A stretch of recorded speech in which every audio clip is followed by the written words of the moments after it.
Some may ask, what does the engineering department do? So with that, I'm going to have some of our staff talk about what we do, as well as some of the accomplishments we've done over the past year.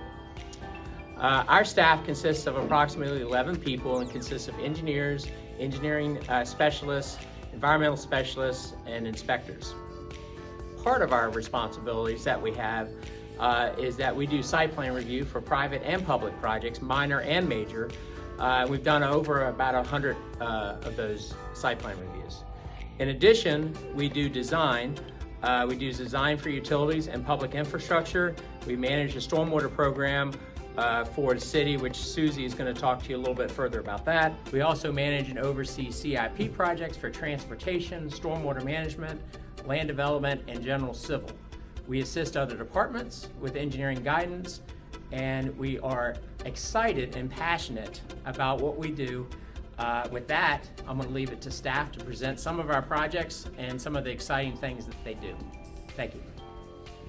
Hi, I'm Susie Orndorff. I'm the Stormwater Administrator for the city. I help run the Stormwater Program, which consists of ensuring compliance with our Stormwater Program, known as the MS4 permit, and helping manage our capital improvement projects dealing with stormwater and drainage. Behind me is the Public Works New Britain Pond. We will be retrofitting this pond to lower the dam, improve the riser structure and outfall, and dredge the pond of its sediment for general maintenance. For this permit, we submit annual reports to DEQ and implement our TMDL requirements. In 2022, through this program, we provided a pollution prevention training to over 170 city staff, inspected 274 storm sewer outfalls, investigated 31 pollution discharges, and visited our stormwater management facilities over 800 times for inspections, cleanups, mowing, and algae treatment.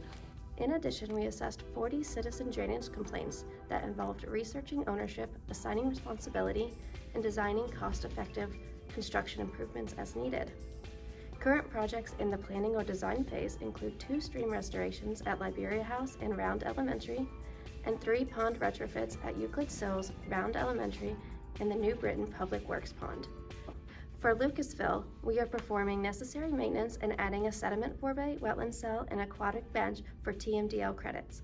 For Winters Branch, we are rehabilitating the riser structure and aquatic bends, dredging the pond and sediment forebay, and adding a viewing platform and interpretive signs for educational benefits.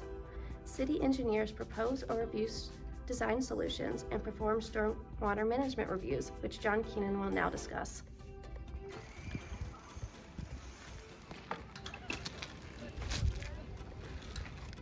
I'm John Keenan. I'm a senior engineer with the city. I'm responsible for stormwater site plan reviews, assisting with stormwater capital projects, and managing transportation capital projects. We completed about 95 stormwater site plan reviews in the city last year on projects varying from building additions to the Van Meter residential development. A key engineering responsibility in the city is to actively manage our FEMA regulatory floodplains as part of the National Flood Insurance Program, the NFIP. Many of our floodplains haven't been studied or mapped since the 90s, 80s, or even 70s. We're actively working on replacing these old studies to reflect current development and make sure floodplain mapping is an accurate representation of which city residents need to be protected with flood insurance. Road, trail, and sidewalk projects are some of the most noticeable improvements the city makes and can have a big impact on residents' quality of life. We're nearing construction completion on the Dean Drive Extended project. With this project, we're extending Dean Drive from Serve to the Micron entrance on Noakesville Road, while providing new bike lanes, sidewalks, stormwater management, and replacing an 800-foot section of the city's water transmission main. We're also completing the design of the Sudley Road 3rd Lane project, which will be widening northbound Sudley Road from Grant Avenue all the way to Godwin Drive. As part of this project, we're working closely with the Prince William County Service Authority and Prince William County to coordinate the improvements with the future Route 28 bypass. We're also working through the design of the Manassas Avenue streetscape and the Wellington Rd trail across the railroad tracks. And now I'm going to pass it off to Sung to discuss some of the other capital projects he's been working on, including the Route 28 widening project. My name is Sung Chung, senior engineer with the engineering department, as our department provides technical assistance and direction for private and public developments in our city. I mainly assist the water and sewer department, reviewing residential, commercial, industrial site plans to make sure they are in compliance with the city's design standards and state and federal requirements. and providing in-house designs for maintenance projects and monthly inspections for the T. Nielsen Elliott Dam at the water plant. We are also responsible for managing capital improvement projects. As everybody that drives Route 28 on the west side of the city knows, we've been working on the Route 28 widening project for the better part of a year and a half, and we are on our final stages. We expect that project to wrap up in the spring of 2023, so we appreciate everyone's patience as they work through those construction areas. We also have the Godwin Drive Share Use Path project that's happening between Wellington Rd and Hastings Drive, installing 10-foot wide trail connecting Wellington Rd Trail and Winners Branch Trail. It'll be completed in this summer. And with that being said, I pass it on to Naika to talk about more on her projects. Hello, my name is Naika Ropa-Simamos. I'm a senior engineer with the City of Manassas, and I provide city transportation reviews and manage several city CIP projects from design to completion. Quarry Street Streetscape Project. I took this project from 100% design to construction. This project installs new sidewalk, drainage improvements, and new pavement between East Street and the Messenger Place entrance. This project improves pedestrian safety. Gateway Boulevard Trail Improvement Project. This project installs 2,332 linear feet of shared use path on the north side of Gateway Boulevard between Wakeman Court and just past the Prince William Parkway overpass. This project adds walking and bikeway connections for residents and businesses to the Gateway Airport and increases pedestrian and bicycle safety. Grant Avenue Streetscape Project. This project enhances overall street appearance, extends boulevard streetscape treatments similar to those found on the northern end of Grant Avenue, creates a downtown gateway, improves pedestrian and bicycle facilities, underground electrical, and installs new street lights. Signal Replacement Project. This project upgrades current traffic signal equipment, replaces traffic signals on span wire to poles with mast arms, and improves pedestrian crossings at both the Dumfries Road at Millick Street and Godwin Drive at Lockheed intersections. Sudley Roundabout Project. This project installs a roundabout at the existing Sudley Central Roads and Prescott Avenue intersection.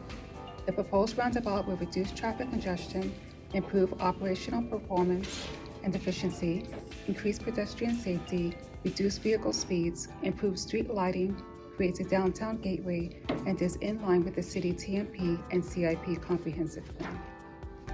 I would now like to pass it over to Eldon, who is our senior inspector who inspects all of our projects. I do plan review and site inspection for the projects in the city of Manassas.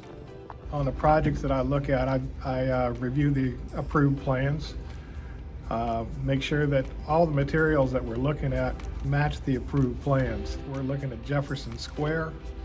If you see the highlighted areas, that's all the utilities that are going to be put in for underground water, sewer, storm.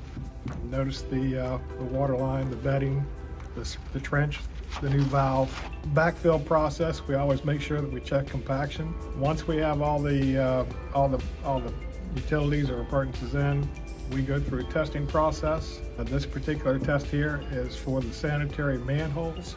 This looks like a pond, but it's actually a parking lot. And the control devices that are keeping all this water in the parking lot is actually a good thing, because that shows the control devices keeping the sediments contained to the site and not going into the storm system. This is one of the other inspections that we do. It was wrote up as non-compliance, and it was corrected by the end of the day.